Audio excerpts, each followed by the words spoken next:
आज मैं आपको बेसिक इलेक्ट्रिक वायरिंग सिखाने वाला हूं, जो कि आप देख सकते हैं ये इतने सारे वायर के बंडल्स हैं और इन सभी बंडल्स को मैं इस वायरिंग के अंदर सेटअप करने वाला हूं। इसके बाद कितना वायर बचता है, कितना वायर लगता है, ये भी मैं आपको डिटेल बताने वाला हूं और मैं आज आपको सिंपल भाषा में समझाने वाला हूं। तो यहाँ पर आप देख सकते हैं सबसे पहले हमारे पास केबल है 1 mm की और 1 mm का ये 90 मीटर का बॉक्स है, यानी कि 295 फीट का एक वायर केबल होता है। और अभी कॉपर काफ़ी महंगा हो रहा है, तो इस हिसाब से केबल भी महंगी होने वाली है। तो 1.5 mm 1.5 mm का ये भी वायर है, ये भी 90 मीटर का यानी 90 मीटर का है।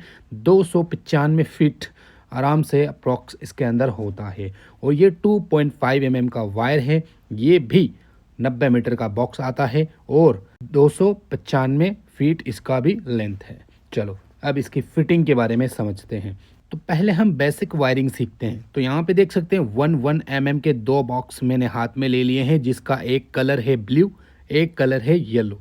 अब येलो को मैं यहाँ पे बनाने वाला हूँ पॉइंट्स और ब्लू को बनाने वाला हूँ न्यूट्रल। बहुत से हमारे प्यारे इलेक्ट्रिशियन भाइयों को पता नहीं चलता, इतनी सारी वायरिंग की वजह से जंजाल दिखता है ना, तो समझ में नहीं आता। बट मैं आज आपको सिंपल साधारण तरीके से समझाऊंगा जो नए इलेक्ट्रिशियन जल्दी समझ जाए। तो देखें, एक पॉइंट ये रहा, दूसरा पॉइंट ये रहा और तीसरा पॉइंट ये रहा। ठीक है, 3 पॉइंट हो गए। ये चौथा पॉइंट ये रहा, ये पांचवा पॉइंट, ठीक है, और ये है छठा पॉइंट कॉर्नर में, और यहाँ पे है सातवां पॉइंट, ठीक है, और यहाँ पे है आठवां पॉइंट, और यहाँ पे है नौवां पॉइंट, और अंत में एक पॉइंट होता है पंखे का, जो सेंटर के अंदर एक पॉइंट है। ठीक है, 10 पॉइंट यहाँ पे हो गए हैं, 10 के 10 न्यूट्रल और 10 के 10 फेज। ठीक है, तो ये जो जंजाल आप देख रहे हो ये पूरा न्यूट्रल का है। तो हमने कितना गिना था? 10 पॉइंट। ठीक है, तो मैं यहाँ पे गिनाऊंगा। अभी एक वायर ब्लैक कलर का है, बाकी ब्लू कलर के हैं। क्यों, ये भी मैं आपको विस्तार से समझाता हूँ। देखो, पहले न्यूट्रल गिनते हैं। तो एक न्यूट्रल हो गया, ठीक है, दूसरा न्यूट्रल, तीसरा न्यूट्रल, चौथा, पांचवा, ठीक है, छठा, सातवां, आठवां, नौवां, 10वां। 10 न्यूट्रल है और इसको सभी न्यूट्रल को चलाने के लिए एक न्यूट्रल 1.5 mm का मैंने अलग से डाला है। वो कहाँ जा रहा है बताऊंगा। ये देखो, यहाँ जो एक पॉइंट के लिए न्यूट्रल बनता है वो बिल्कुल यहाँ तक आता है, और यहाँ से देखो लाइट के लिए एक न्यूट्रल यहाँ से हो करके सीधा इस झुंड के अंदर मिक्स हो जाता है। यानी कि जितने भी मैंने ये पॉइंट लगाए हैं उन सभी के ब्लू कलर को दर्शाया है, वो सारे न्यूट्रल हैं। ओके, एक एक लाइट को न्यूट्रल की आवश्यकता होती है ना, वही न्यूट्रल मैंने यहाँ तक छोड़ दिया है। तो देखो, 1 2 3 4 5 6 7 8 9 10 पॉइंट यहाँ पे देखने को मिल रहे हैं। तो 10 के 10 न्यूट्रल मैंने एक जगह बीच में कट कर दिए हैं, सिर्फ 1 फीट का एक्स्ट्रा वायर रख के। तो अब ये कहाँ पे जुड़ेंगे, क्या जाएंगे, ये दिखाएंगे। ठीक है, और यहाँ पे देख सकते हैं ब्लैक कलर का 1.5 mm का है ना।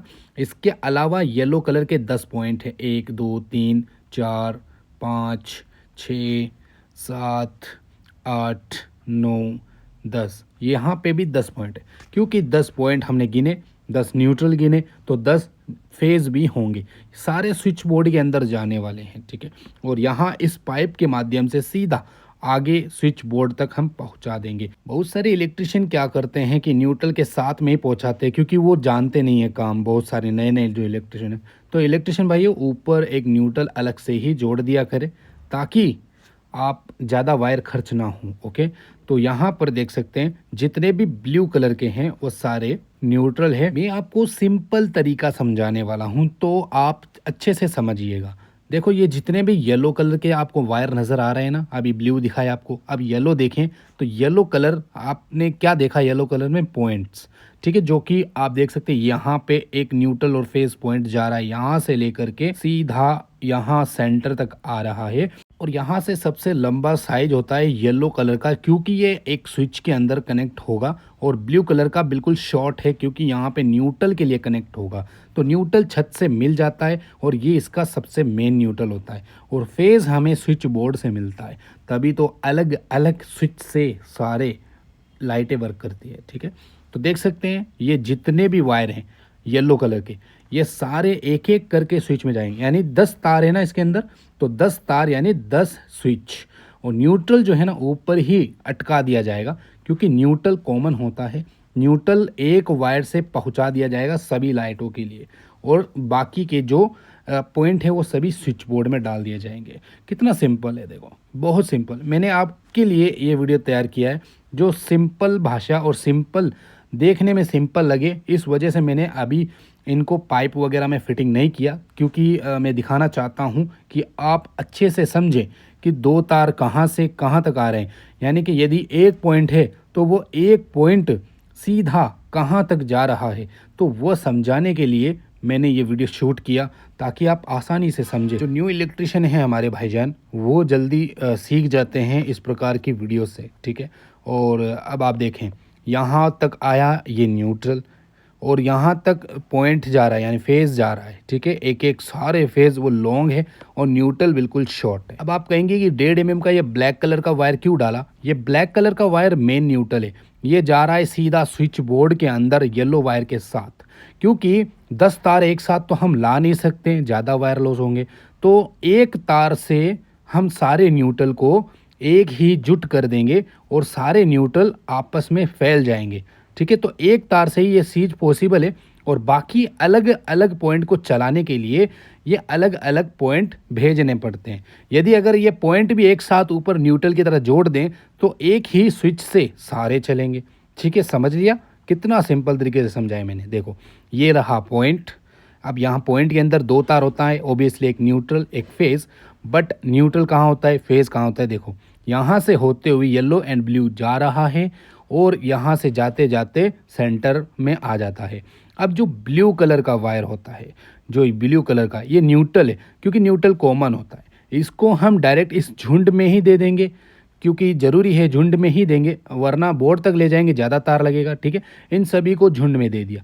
येलो कलर का वायर, इसको हमें फेस देना है तो सीधा स्विच बोर्ड तक ले जाना पड़ेगा, तभी एक एक स्विच से वर्क करेगा, वरना नहीं करेगा, ठीक है।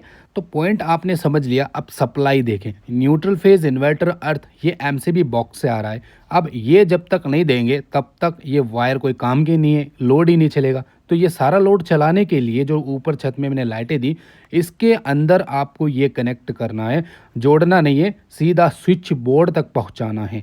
जैसे कि आप देख सकते हैं न्यूट्रल फेज इन्वर्टर अर्थ बिल्कुल हमने पॉइंट के साइज के कर दिए हैं, और ये सारे वायर कहाँ जाएंगे? स्विच बोर्ड के अंदर, ठीक है। अब ये मेन सप्लाई है, जब तक आप इसको स्विच बोर्ड के अंदर कनेक्ट ना करेंगे तब तक ये ऊपर की लाइटें काम ही नहीं करेगी, फेज़ न्यूट्रल देना ही पड़ेगा, ठीक है। तो इस वजह से एमसीबी बॉक्स से आए हुए न्यूट्रल फेज इन्वर्टर अर्थ को सीधा हमारे येलो कलर के पॉइंट के साथ में हम सीधा स्विच बोर्ड तक उतार देंगे। अगर आपको हमारी वीडियो पसंद आती है तो हमें फॉलो करें, लाइक शेयर सब्सक्राइब करें, और अगर आप मुझे कमेंट करते हैं तो मैं आपके लिए और स्विच बोर्ड कैसे ऐड करते हैं यहाँ पर इसी साइड पे, वो चीज़ मैं आपको सिखा दूँ, ठीक है।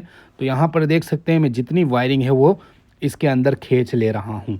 एमसीबी बॉक्स से होते हुए न्यूट्रल फेज इन्वर्टर अर्थ आ रहा है, और इसके अंदर एक पॉइंट आ रहा है, और जो एक ब्लैक कलर का मेन न्यूट्रल जो सारे लाइटों का बाप है, वो न्यूट्रल भी हम कनेक्ट करेंगे। तो वो स्विच बोर्ड के दौरान कनेक्ट किया जाता है। तो सारी वायरिंग बिल्कुल आसान तरीके से जो पाइप लगा हुआ है उसके अंदर आपको खींच लेना है। आप ये कमेंट मत करना कि आपने पाइप तो नहीं लगाया सारे वायरों के अंदर, ये जो सिंगल वायर नज़र आ रहे हैं अभी लगाएंगे। ये तो मैं आपको समझाने के लिए थोड़ा सा वीडियो शूट करने के लिए ये कुछ इस प्रकार से दिखा रहा हूँ, ताकि आपको अच्छे से समझ में आ जाए, ठीक है। तो अब देखो ये सारी वायरिंग स्विच बोर्ड तक पहुंच चुकी है। वैसे मैंने इलेक्ट्रिक वायरिंग सिखाने के लिए एक कोर्स बनाया है बिल्कुल फ्री वाला, जो डिस्क्रिप्शन में यूट्यूब वीडियो का लिंक मिल जाएगा, वो ज़रूर देखिए। एक फुल कोर्स है, आप फ्री में सीख सकते हैं वायरिंग कैसे करते हैं। ये देख सकते हैं, ये जो वायर देख रहे हैं, ये पाइप देख रहे हो आप, ओबियसली ये सभी पाइप मैंने कनेक्ट कर दिए हैं इस पाइप वायर के अंदर, ठीक है। तो अब आपको ये अलग अलग पॉइंट शो हो रहे होंगे शायद रोशनी की वजह से, ठीक है, वाइट कलर की वजह से।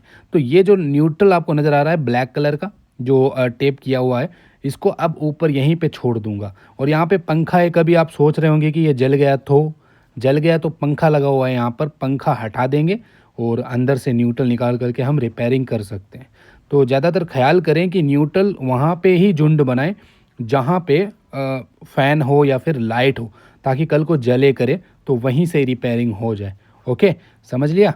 ठीक है, चलिए अब आगे चलते हैं। अब देखते हैं वायरिंग कितनी लगी। देखो मैंने एक रूम के लिए सर्किट तैयार किया है जिसमें न्यूट्रल फेज इन्वर्टर अर्थ है और एक 2.5 mm का एयर कंडीशनर के लिए, और ये होल के लिए है न्यूट्रल फेज इन्वर्टर अर्थ।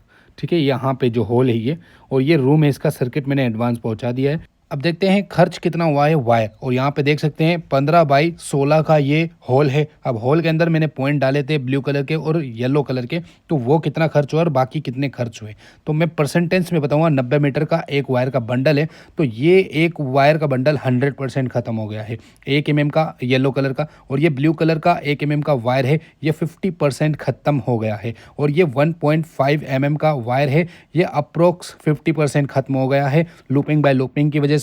ये भी 1.5 mm का वायर है, ये भी 50% खत्म हो गया है। ये अर्थिंग का वायर है, ये 1 mm का, ये भी 50% खर्च हो गया है। और ये इन्वर्टर का वायर है, ये भी 50% खर्च हो गया है। क्योंकि सर्किट लाइन बिल्कुल बराबर चलती है न्यूट्रल फेज इन्वर्टर अर्थ की, इस वजह से बराबर वायर खर्च हुआ है। ये 2.5 mm का वायर है, ये 30% खर्च हुआ है, और ये भी 2.5 mm का वायर, ये भी 30% खर्च हुआ है। ठीक है, तो कुछ इस प्रकार खर्च हुआ है वायर। और अगर आपको ये हमारा वीडियो काफ़ी अच्छे तरीके से समझ में आया तो हमसे जुड़े रहें, चैनल को सब्सक्राइब कीजिए और कमेंट्स एक बढ़िया सा कर दें। और क्या आपको इस वीडियो से कुछ सीखने को मिला है?